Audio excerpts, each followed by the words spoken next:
Primer bloque en Sobre la Tierra, el programa de la Facultad de Agronomía. Ya está con nosotros Vanina Pietragala, docente de Economía General de la FAUBA. Y estamos comunicados por teléfono con María Eugenia Costa, estudiante de la licenciatura en Ciencias Ambientales de nuestra facultad.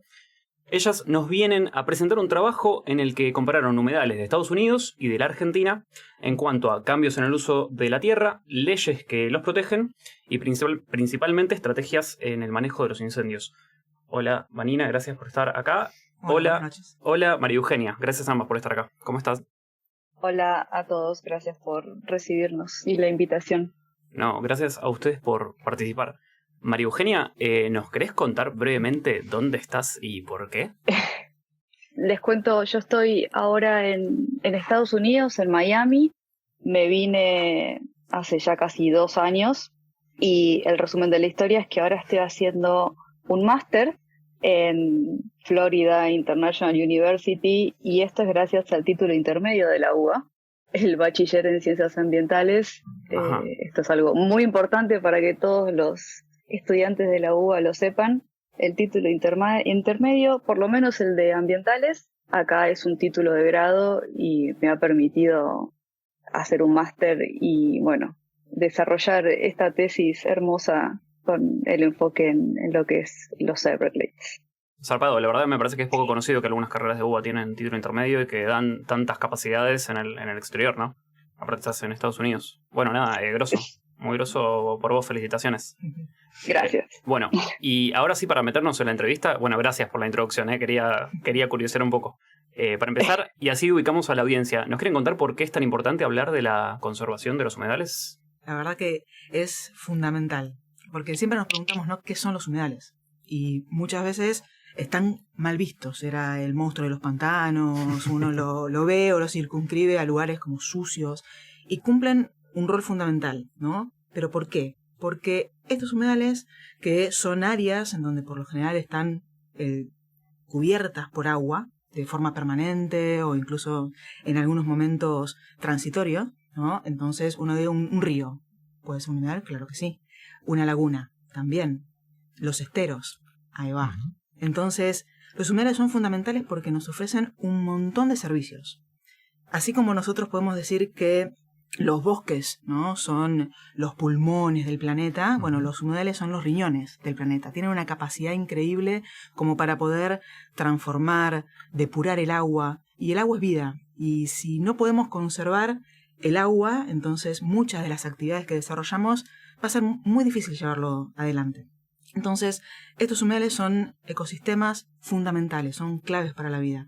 Y cuando empezamos a pensar, ¿no?, en los ecosistemas, de humedales y en cómo íbamos a ir abordando el trabajo con Euge, me dice, mira, Vani, yo quiero hacer algo con el cambio de uso. Inicialmente estábamos pensando en el cambio de uso en la región del Delta, en donde hay una presión muy fuerte con respecto al avance urbano, y después, con ese cambio de localidad de Euge, dijimos, bueno, pero la temática está buenísima, nos encanta pensar en la conservación de estos ecosistemas relevantes, pero ya no es muy estratégico.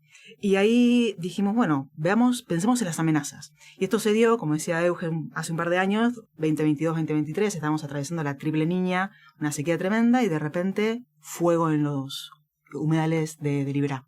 Dijimos, qué interesante, ¿vale? Y me gusta ese tema, quiero ver cómo abordarlo. Pensemos en estrategias para poder ver, frente a estas amenazas, cuáles son los instrumentos de gestión, ¿no?, que nos habiliten a resolver o tratar de entender esa dinámica. Y me dice, ¿y si hacemos un análisis comparativo? Yo estoy en Estados Unidos, están los Everglades. Son un sitio Ramsar. Sí, bueno, tratemos de dar ese marco conceptual general. Y ahí es donde empezamos a pensar un poco esa estrategia y surgió esta tesis súper interesante de la cual Euge les va a dar mucha información e iremos haciendo este ping-pong de preguntas y respuestas sobre estos ecosistemas tan relevantes. Me gustaría saber por qué los eligieron, ¿no? ¿Qué similitudes tienen? ¿Qué diferencias? Bueno, justamente como estaba contando Vani, a mí me interesaba la temática de humedales y cómo lo podía abordar. Y entre esto, en ver el delta y el tema de los esteros, primero hice un análisis comparativo de los 24 humedales que están inscritos en el convenio Ramsar, que el convenio Ramsar son humedales declarados de importancia internacional, ¿no? Mientras se evaluaba esto, salió, como decía Vani, el tema de los incendios, y cuando vengo a Miami, digo, che, están los Everglades, me pongo a investigar sobre los Everglades, y resulta que un dato muy importante es que es un humedal que está regido por los incendios. Es decir, es un ecosistema que depende de los incendios para mantener la estructura que tiene, ¿no? Eso por un lado, yo dije, bueno, qué interesante, seguramente tienen algo sobre esto. Bueno, tienen un plan de manejo de incendios, enfocado específicamente a el sitio Ramsar, que el sitio Ramsar de los Everglades es el Parque Nacional Everglades, que son unas 600.000 hectáreas. Además, los Everglades es el humedal más grande de Norteamérica, los esteros es el más grande de Argentina y segundo de Sudamérica. Ambos son humedales que han sufrido grandes cambios en el uso del suelo. Lo saben muy bien, los esteros con las plantaciones y con distintas obras han sufrido muchos cambios, pero para los que no saben y para darles un poco de contexto, los Everglades están en lo que sería Miami y originalmente iban desde lo que es Orlando hasta abajo, que es Miami. Ocupaban alrededor de 4,5 millones de hectáreas. Hoy en día quedan únicamente una porción más reducida. Y lo que pasó ahí es que se drenó el humedal, una obra de ingeniería masiva en la que construyeron canales y todo para drenar el humedal y poder construir lo que hoy en día conocemos como Disney, Miami y todo, y además tienen plantaciones agrícolas. Entonces, son dos humedales muy grandes, muy importantes para la región y que han sufrido cambios. Y los esteros, a diferencia de los Everglades, no son unos humedales que estaban habituados a sufrir incendios, pero sabemos que en 2022 hubo un incendio de gran magnitud, entonces ahí nos preguntábamos qué se puede hacer para evitar un daño tan grave como el que se ocurrió. Entonces ahí empezó como el análisis del plan de manejo de los Everglades. Bueno, ahí el trabajo se centra sobre todo en incendios y nos dicen que son fenómenos naturales en muchos humedales, no solamente en estos. Y también insinúan que la frecuencia y la intensidad están aumentando, ¿no? Imagino que no solamente acá, pero acá podemos verificar qué está pasando. ¿Saben por qué? Sí, eso es algo sumamente importante. De hecho, si bien hay incendios producidos por causas naturales, el 95% de los incendios son generados por causas antrópicas. O sea, nosotros los humanos generamos principalmente esos focos de incendio que son los que generan estos grandes disturbios. Después, obviamente, un rayo, ¿no? Una tormenta eléctrica que no tiene precipitaciones, genera fuego y genera un incendio.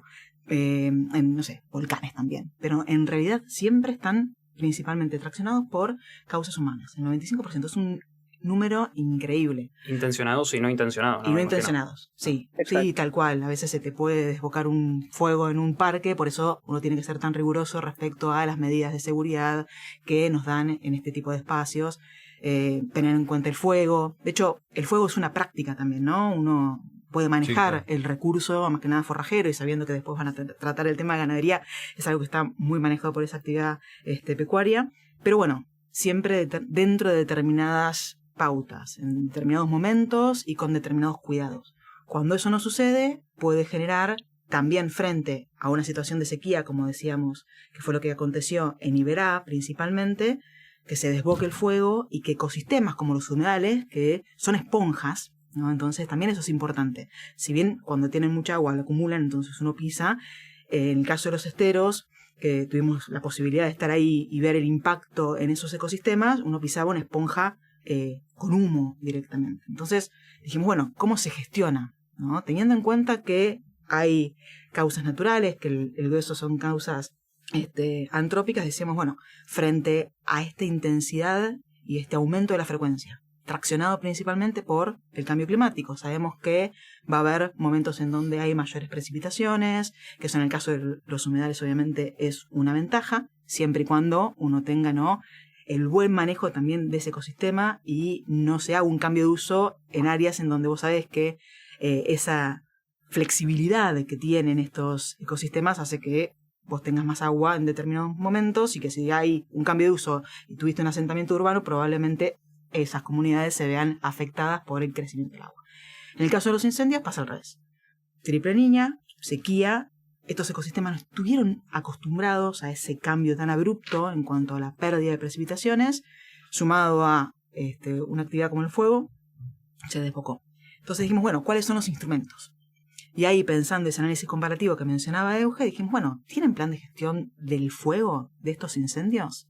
Y ahí es donde pensamos en, bueno, ¿qué pasa con esa frecuencia? ¿Qué pasa con la intensidad? ¿Qué pasa con los planes? ¿Sí? Y cómo se traccionó a través justamente de los cambios de uso. Y es donde se puso el foco dentro del análisis que está llevando adelante Euge con su tesis. ¿Nos metemos en el trabajo directamente? ¿Quieren? ¿Nos cuentan en qué consistió? Dale. Sí. Sí, el objetivo general del trabajo que establecimos fue hacer un análisis comparativo de las herramientas de gestión para la prevención y manejo de incendio en los 2 sitios Ramsar que mencionamos, que son los Everglades en Estados Unidos y los esteros de Liberá en Argentina. Básicamente como objetivos específicos se buscó identificar herramientas de gestión. Entonces esto fue analizar los planes de gestión con los que cuentan ambos parques, ambas localidades. Entonces esto implicó un análisis desde lo macro a lo micro en el sentido de, bueno, cada país. Entonces, por ejemplo, Argentina, después provincia, localidad, como ir a lo más fino de la gestión, ¿no? Y bueno, y la hipótesis es que la implementación de un plan de gestión de incendios en humedales va a favorecer a la disminución y la magnitud de estos eventos, ¿no? Entonces, como les contaban, se arrancó con un análisis de los sitios Ramsar y fue mucha revisión bibliográfica que, para mi sorpresa y emoción de la científica interna y de alguien que con todo lo que la UBA nos prepara en leer y analizar y digerir información, me encontré, analizando los Everglades, una abundancia de información abrumadora, porque no es solo que hay papers y planes de gestión, sino que hay libros enteros, hay congresos únicamente sobre los Everglades. Entonces, fue análisis bibliográfico y con la oportunidad de estar acá, me pude acercar a hablar con gente que fueron los responsables de escribir los planes de gestión del parque. Uh-huh. Y acá, a diferencia de Argentina, los pueblos originarios, que en este caso son los Miccosukee y los Seminoles, tienen mucho poder para lo que es los pueblos originarios, ¿no? Y ellos también están dentro de lo que es la gestión de los Everglades. Ellos no forman parte del Parque Nacional, sino que tienen sus tierras protegidas que son parte de los Everglades, que es donde ellos viven. Entonces también poder comunicarme con ellos, sumamente interesante. Puedo hablar durante horas sobre esto. Pero ese fue más o menos el análisis. Entonces me enfoqué en el plan de gestión de incendios, porque además del plan de gestión del parque, tienen un plan de gestión de incendios dentro del parque, que no es únicamente dentro del parque, sino las áreas aledañas. Y estas áreas aledañas son 2 parques más y áreas que dependen de los Miccosukee, por ejemplo. Vanina o María Eugenia, ¿querrían contarnos un poco cuáles fueron los resultados que hallaron? Esa es una muy buena pregunta, porque estamos en el proceso justamente tratando de hacer la síntesis de esa cantidad de información increíble, en donde tratamos también de que no esté tan desbalanceada la cuestión, ¿no? Porque Argentina tiene un montón de marcos normativos, planes, pero no un plan específico para la gestión de los fuegos en el Iberá, puntualmente. Sí tenemos, y eso también se hace la revisión, un Sistema Nacional de Manejo del Fuego, un Programa Nacional de Manejo del Fuego, y eso es sumamente importante. Entonces, uno de los primeros resultados muy preliminares, en realidad me animo a decir que no tanto, porque estamos ya en la fase final, estamos, digo, ya esto, ¿viste? No tan preliminar. No tan preliminar. Pero, no, sí, con un poco de suerte calculo que para fines de octubre, acá pasamos chivos, o antes quizás, Euge se va a estar recibiendo. Pero a lo que iba es que como resultado es la importancia de la implementación de los planes de gestión, ¿no? Uh-huh. Y de acompañar estas políticas de Estado. Tanto en el caso de Argentina como en el caso de Estados Unidos, hay mucho camino recorrido. La pequeña gran diferencia es la implementación. Cómo el Estado ejerce un rol fundamental en la implementación de estas herramientas. Claro.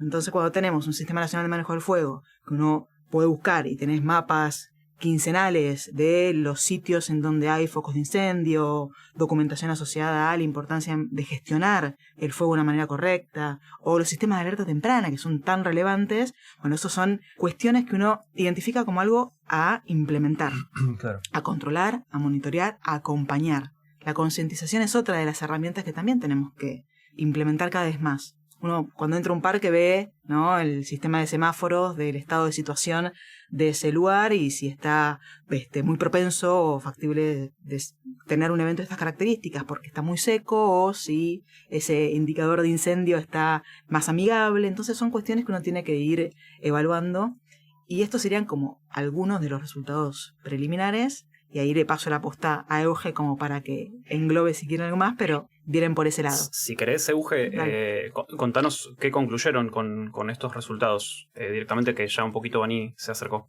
Básicamente lo que es sumamente importante tener un plan de gestión de incendios. Hace una gran diferencia.